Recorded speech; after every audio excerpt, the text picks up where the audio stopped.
They celebrate marriage as completion. I have come to see it as interruption. They call coupling maturity. I call it the burial of possibility.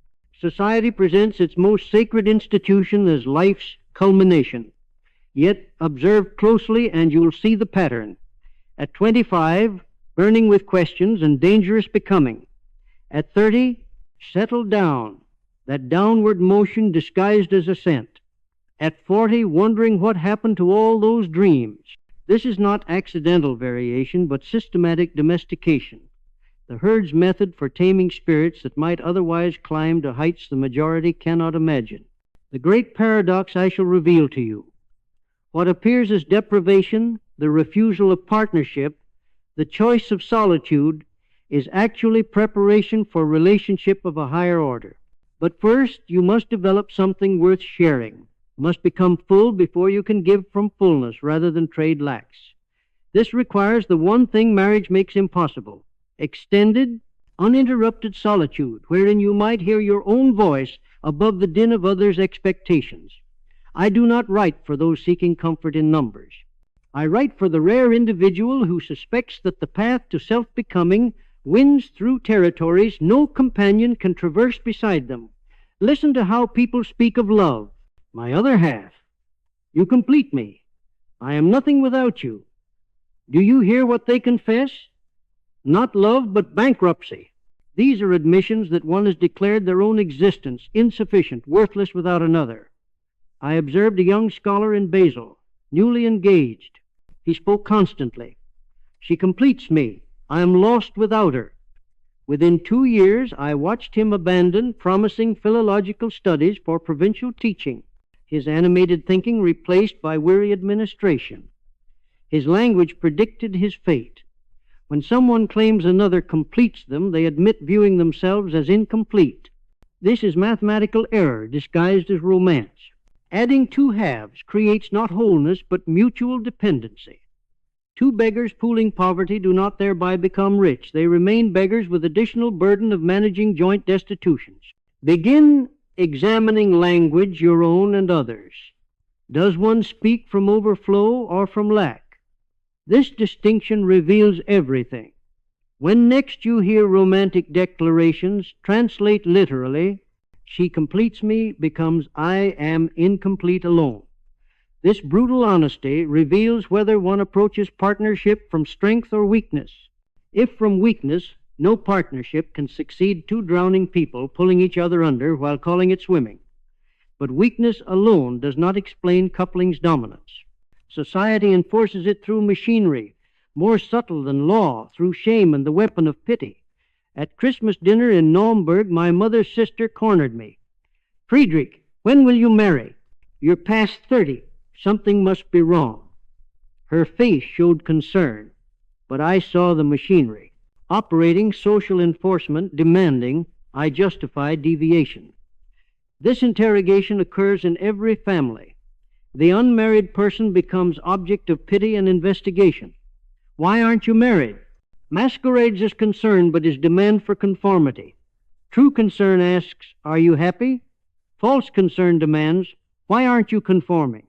Society weaponizes pity against solitary individuals. I feel sorry for you. Alone is not compassion, but attack. It enforces the narrative that solitude equals failure. The herd attacks what threatens its values. If some thrive alone, what justifies the change the majority wears?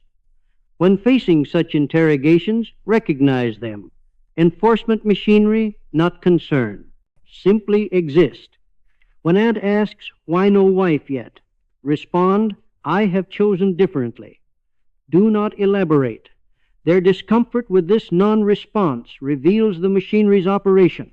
Their need for your justification reveals doubt about their own choices. The enforcement machinery is most tragic. Consequence, the strangling of potential in youth. When early marriage arrests development, that should be occurring. I knew a brilliant young scholar at Leipzig, full of radical ideas about tragic philosophy. At 26, he married. Watch what followed. Steady income required, provincial teaching position accepted, evenings consumed by domestic matters. His early papers showed promise. Later work showed competence. Marriage didn't supplement development, it replaced it with maintenance.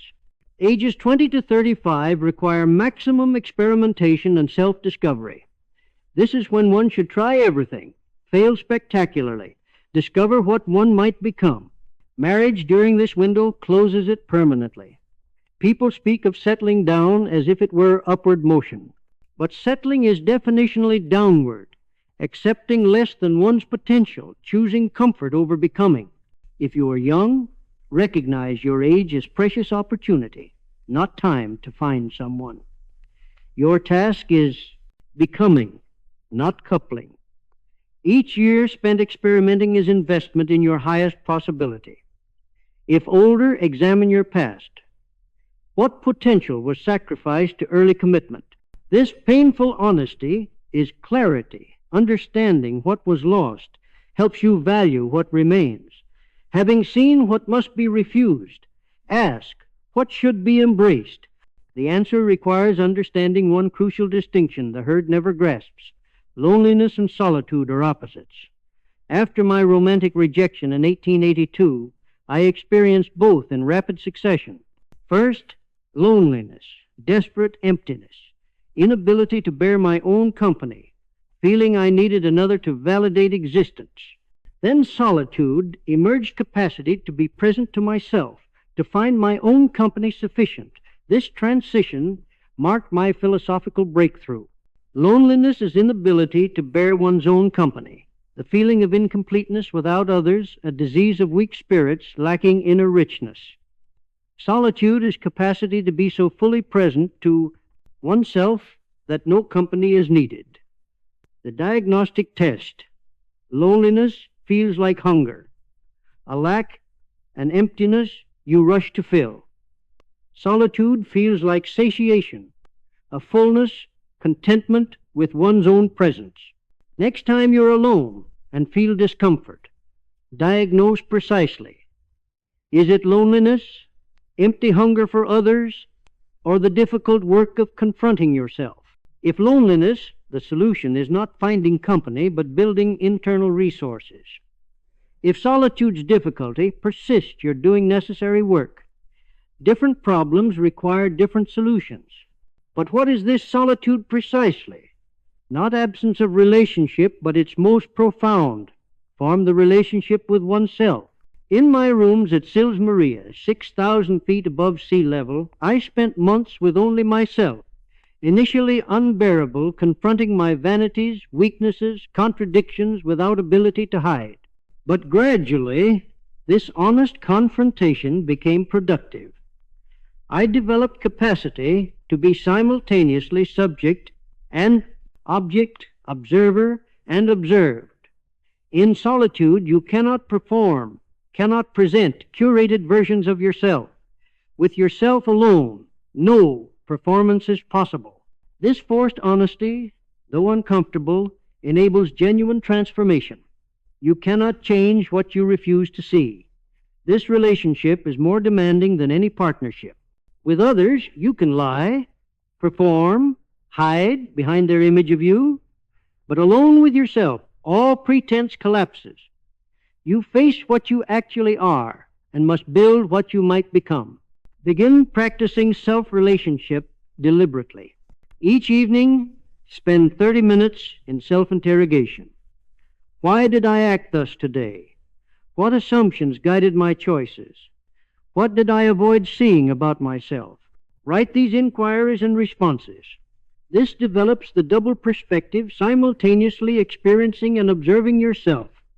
Initially uncomfortable, yes, but this discomfort indicates the work is occurring. Partnership provides escape from this work. Solitude makes it unavoidable and thus productive. The relationship with yourself proves more interesting, more challenging, more transformative than any partnership could offer. But is this merely philosophy, or does history confirm it? Observe. All profound works emerge from solitude, not from partnership. Spinoza grinding lenses alone, producing philosophy that revolutionized thought. Heraclitus on his mountain, perceiving eternal flux. Even those who married did their creating alone in private chambers, on solitary walks, in hours stolen from domestic obligations. Consider Goethe, whose romances are legendary. Yet his great works, Faust, his scientific observations, his poetry emerged not from his partnerships, but from his solitary hours. He himself wrote that creation demanded isolation, that presence of others, however beloved, fractured the concentration necessary for work. Profound work demands uninterrupted concentration, not hours, but days, weeks, months of sustained focus. Marriage makes this impossible. One's attention is constantly pulled toward another's needs, household logistics, emotional maintenance.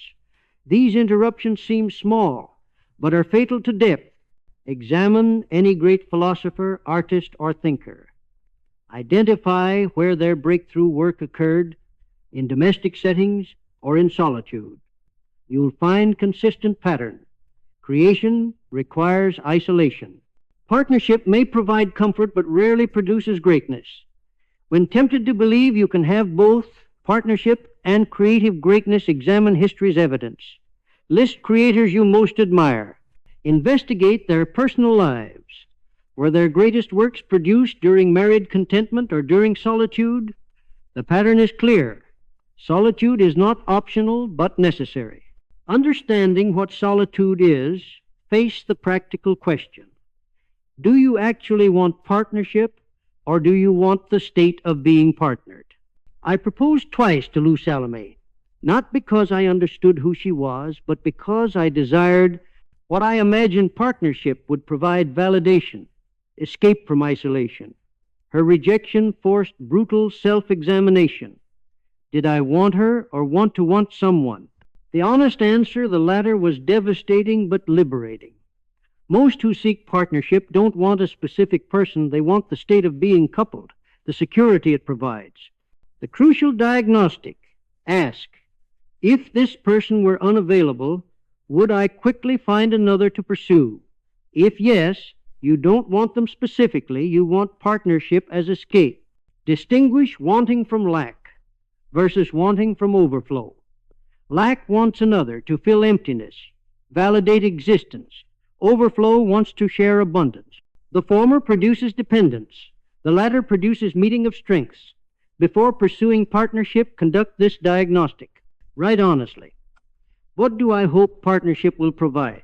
Security, validation, escape? If you're hoping partnership will solve problems it cannot solve, acknowledge this. This prevents years wasted in relationships built on false foundations. Having diagnosed your motives, face now the necessary work. Developing internal richness sufficient to make your own company preferable to most others. During my wandering years, I established daily practice. Mornings for writing, afternoons for walking in mountains, thinking through philosophical problems, evenings for reading.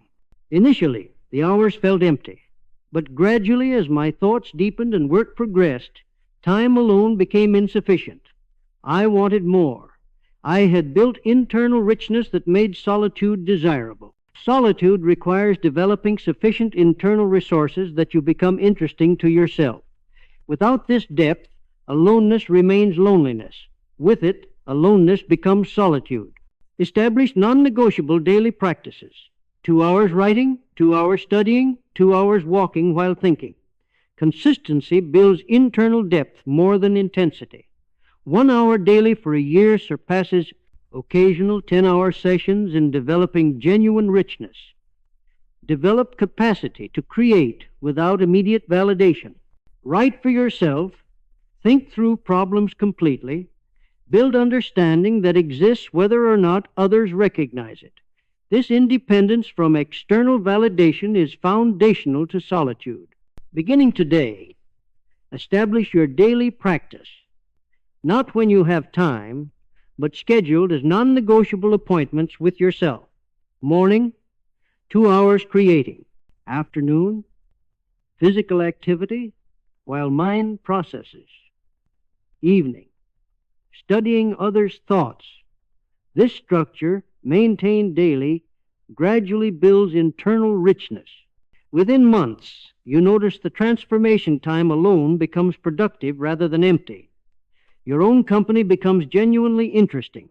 But even with developed internal richness, you face external challenge, society's unrelenting judgment of your solitary choice. At family gatherings in Naumburg, relatives expressed constant concern about my unmarried state. Initially, I defended my choice, argued my position, exhausting and futile. I learned different approach, simple existence without justification. I have chosen differently. No elaboration, no defense. Their discomfort with this non-response revealed more about them than my arguments ever could. The greatest obstacle to solitude is not internal, that can be developed through practice, but external, society's judgment. Learn aristocratic indifference, neither defensive justification nor aggressive attack, but simple existence without need for others' understanding or approval. When asked to justify your solitude, offer no justification. I have chosen differently is complete answer. Do not elaborate unless genuinely interested in conversation. Non-response isn't rudeness, but refusal to accept premise that deviation requires justification. Understand that judgment comes not from your actual failure, but from observers' need to validate their own choices.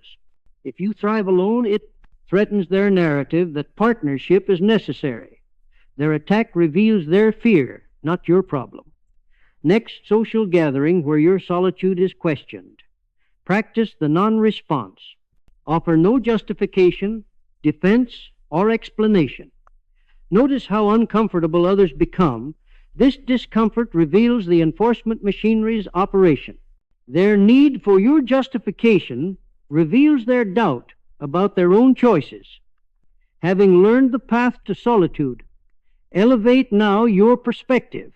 What does this individual choice mean for human greatness, cultural creation, civilizational possibility?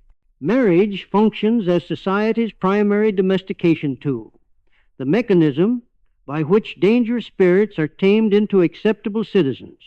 I watched a brilliant young philologist at Basel, full of radical interpretations of Greek tragedy, challenging established scholarship, then marriage, then children. Within 5 years, his interpretations became conventional, his challenges muted, his publications routine. He didn't consciously abandon his vision domestic life, simply absorbed the energy that vision required. Recognize the domestication pattern.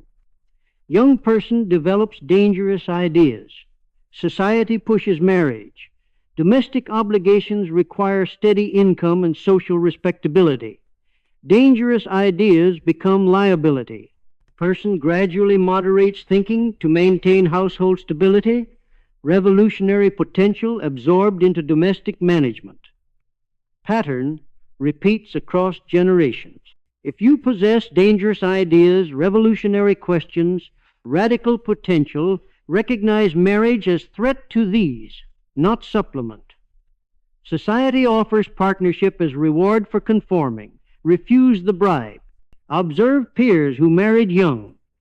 Track what happened to their radical thinking, their revolutionary potential. Use this observation to calibrate your own choices. Your dangerous ideas serve humanity more than another comfortable marriage would. Protect your capacity for breakthrough thinking. Why? Does breakthrough thinking require solitude specifically? The answer is mathematical. Greatness requires excess energy capacity beyond what's needed for survival. Marriage consumes this excess. During my productive years, I allocated energy. 8 hours writing and thinking, 6 hours walking while ideas processed, remaining time for essentials, total focus on creation. My married colleagues allocated differently. Relationship, maintenance, household management, children's needs, their available energy for creation, perhaps 2 hours daily, fragmented and interrupted. This isn't moral judgment, but mathematical reality. Energy exists in finite quantity. Marriage absorbs most of it, leaving insufficient surplus for creative breakthrough. Married individuals rarely produce revolutionary work, not from lack of talent, but lack of available energy. Calculate your actual available energy. Start with waking hours. Subtract maintenance. What remains is available for either creation or relationship. If married, subtract relationship, maintenance, household management, emotional labor. The remaining surplus reveals your capacity for breakthrough work. Understanding creative capacity as matter of available energy enables informed choices. You recognize why solitary individuals dominate lists of breakthrough creators. Not superior talent, but superior energy allocation. Understanding individual energetics, examine now species-level implications. What does solitude mean for human evolution, for the possibility of surpassing current humanity toward something higher? If humanity is to overcome itself to achieve the Übermensch, the human who surpasses humanity, this transformation will emerge from solitude, not from marriage. In biology, new species emerge from isolated populations where genuine variation can develop without constant dilution through breeding with the main population. So too with human consciousness. Breakthrough thinking requires isolation from the herd's constant pressure toward average. Evolution requires isolation for mutation to occur. Continuous mixing with the average prevents emergence of the genuinely new. The married household reinforces average values. Solitary development permits deviation that might produce something genuinely new. Your solitude creates space for genuine deviation from human average. What conditions would produce humans who surpass current humanity? Not married households enforcing conformity, raising children to fit in, valuing safety and comfort, but solitary individuals pursuing maximum development, willing to fail spectacularly, unconstrained by another's limitations or fears. Reframe your solitary choice from personal preference to species contribution. You're not refusing marriage for comfort, but for possibility, the possibility that extended solitude might develop in you something genuinely new, some breakthrough in consciousness or creativity that serves human evolution. You'll become not deviant but advanced scout, exploring territory the herd cannot enter. Having understood solitude's necessity, ascend to final question. What is love's highest form? In Sils Maria, by the pyramidal rock near Lake Silvaplana, I experienced the thought of eternal return, that I would will this exact life again, eternally, including all suffering, all solitude, all difficulty.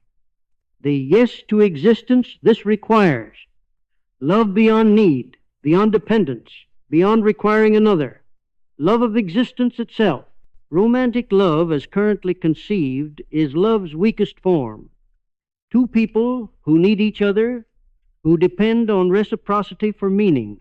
But love's highest form is amor fati, love of one's fate so complete one would will its eternal return.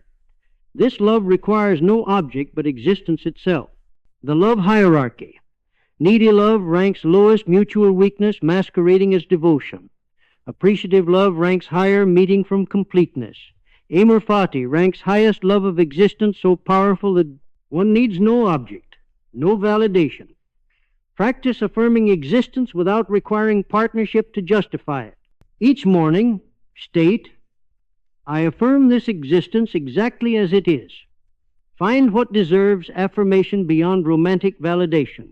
Your work, your development, your capacity for thought. Amor fati develops through this practice of finding existence valuable without needing another to confirm it. But if amor fati makes partnership unnecessary, does it preclude relationship entirely? No, it makes possible relationships of higher order. My friendship with the historian Burckhardt in Basel exemplified this.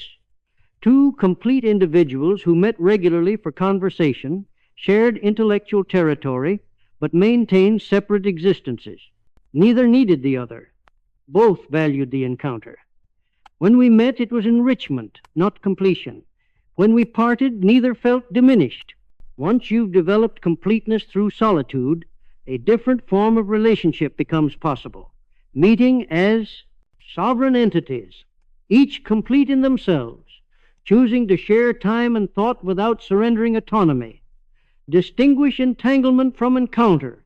Entanglement marriage involves merged, existence, shared logistics, finances, daily life, constant accommodation. Encounter involves meeting without merging two sovereign entities, choosing to share time while maintaining separate existence. Entanglement produces dependence. Encounter produces mutual enhancement without dependence. If you encounter someone whose presence enhances rather than completes you, maintain sovereignty. Meet regularly if desired, but don't merge lives. Keep separate residences, separate finances, separate schedules. Share time and thought generously, but return to solitude regularly to maintain the fullness that makes encounter valuable. Test periodically. Extended time apart should enhance rather than diminish you. If absence creates desperate need, you've fallen into entanglement. Relationships become possible without being necessary, valuable without being vital. We arrive at the summit, the ultimate test. If you could live your exact life infinitely again, including all solitude, all difficulty, all suffering, would you choose it? In Turin, in my final productive year, I asked this question: would I choose this life again eternally, the solitude, the poverty, the chronic pain, the unrecognized work? And I could answer yes. Not because it was easy, but because I had become who I am, had produced work worth producing. The difficulty was price of significance. This is the eternal return, the measure of amor fati, the test that reveals whether you've become who you are, not comfort or safety, but willingness to will your life's eternal repetition. If you could live your exact life infinitely again, would you? If yes, you've achieved amor fati. If no, you're living wrongly, pursuing comfort over becoming. This test reveals whether your choices serve your becoming or merely your comfort. Ask yourself honestly, would I choose my exact current life again, eternally? If no, identify what you'd change. Then ask, why am I not living that way now? You possess the ultimate standard. Not will this make me comfortable, but would I will this eternally?